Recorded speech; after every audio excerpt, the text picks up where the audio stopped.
और समाजवादी पार्टी के गुंडे मेरे ऊपर आरोप लगाते हैं, कहते हैं विधायक की हत्या कराई, कहते हैं देवेश दुबे हत्यारा है। अरे मैं चुनौती देता हूं, तुम्हारी हैसियत है तो विधायक की 1000 चुनौती देता हूं तुमको। हम सबके खिलाफ फर्जी मुकदमा दर्ज कराने की धमकी दे सकते हो, लेकिन यहाँ जितनी बड़ी संख्या में हजारों लोग खड़े हैं वो तुम्हारी धमकियों को झूठ चले रहो की निकलते हैं, झूठ।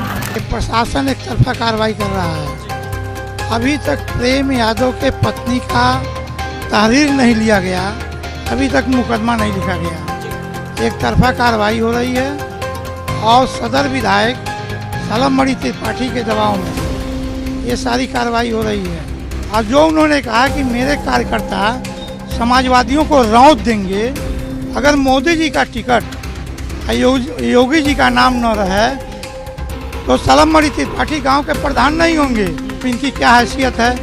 ये जब लखनऊ में पीटे गए तो नेताजी ने इनको बचाया, अखिलेश जी ने इनको बचाया, जीवन दान दिया। आज जिस पद तक पहुँचे हुए ये नेताजी की देन है। देवरिया में जमीनी विवाद के चलते हुए 6 लोगों के हत्याकांड के बाद इलाके में एक तरफ जहां खौफ का माहौल बना हुआ है तो वहीं मामले पर राजनीति भी तेज होती जा रही है। देवरिया से बीजेपी विधायक शलभमणि त्रिपाठी ने कुछ दिन पहले आयोजित हुई दुबे परिवार की श्रद्धांजलि सभा में शामिल होकर अपने ऊपर लग रहे आरोपों पर समाजवादी पार्टी को आक्रामक लहजे में जवाब दिया था। इसके बाद अब देवरिया पहुंचे समाजवादी पार्टी के पूर्व मंत्री ने भी शलभमणि त्रिपाठी को इस बात पर दम भर सुना दिया है। दरअसल आज समाजवादी पार्टी का एक प्रतिनिधि मंडल दोनों परिवारों से मिलने पहुंचा था।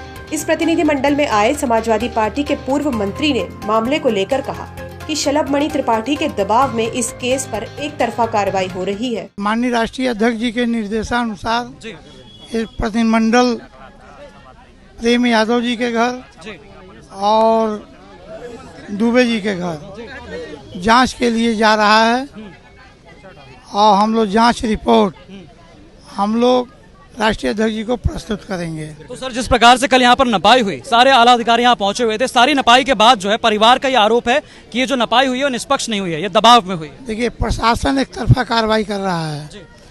अभी तक प्रेम यादव के पत्नी का तहरीर नहीं लिया गया, अभी तक मुकदमा नहीं लिखा गया। एक तरफा कार्रवाई हो रही है और सदर विधायक सलमणि त्रिपाठी के दबाव में ये सारी कार्रवाई हो रही है। अभी परसों सलमणि त्रिपाठी जी ने श्रद्धांजलि के नाम पर संवेदनहीन होकर के अभी काम क्रिया नहीं समाप्त हुआ, जबकि हिंदू रीति रिवाज में काम क्रिया तक कम से कम उनको राजनीति नहीं करनी चाहिए।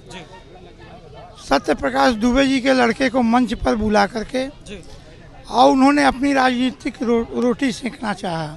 इसी के साथ राधेश्याम सिंह ने शलभमणि के समाजवादी पार्टी के गुंडे वाले बयान पर उन्हें जमकर घेरा और साथ ही ये तक कह दिया कि मोदी जी और योगी जी ना हो तो शलभमणि गांव के प्रधान भी नहीं हो पाएंगे। और जिस तरह से उन्होंने एक राजनीतिक रंग देने के लिए भाषण दिया, उसको मैंने उनका लाइव सुना। ठीक बात है कि उनकी सरकार प्रदेश में भी है और केंद्र में भी है। उन्होंने सीधे कहा कि समाजवादी गुंडे हमारा जांच करवा लें।